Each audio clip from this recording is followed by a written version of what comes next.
សូមគោរពនឹងជម្រាបសួរពុកម៉ែបងប្អូននៅព្រឹកថ្ងៃទី8ខែឧសភាឆ្នាំ2026នេះលោកចៅសង្កាត់បាននាំយកថវិការបស់អាយដាម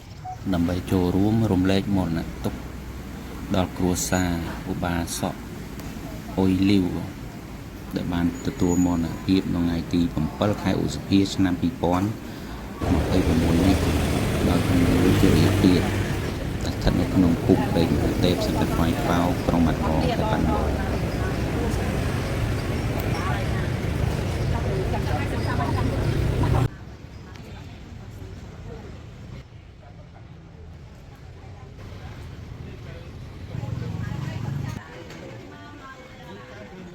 ហើយមកបាយចាននេះអូចាន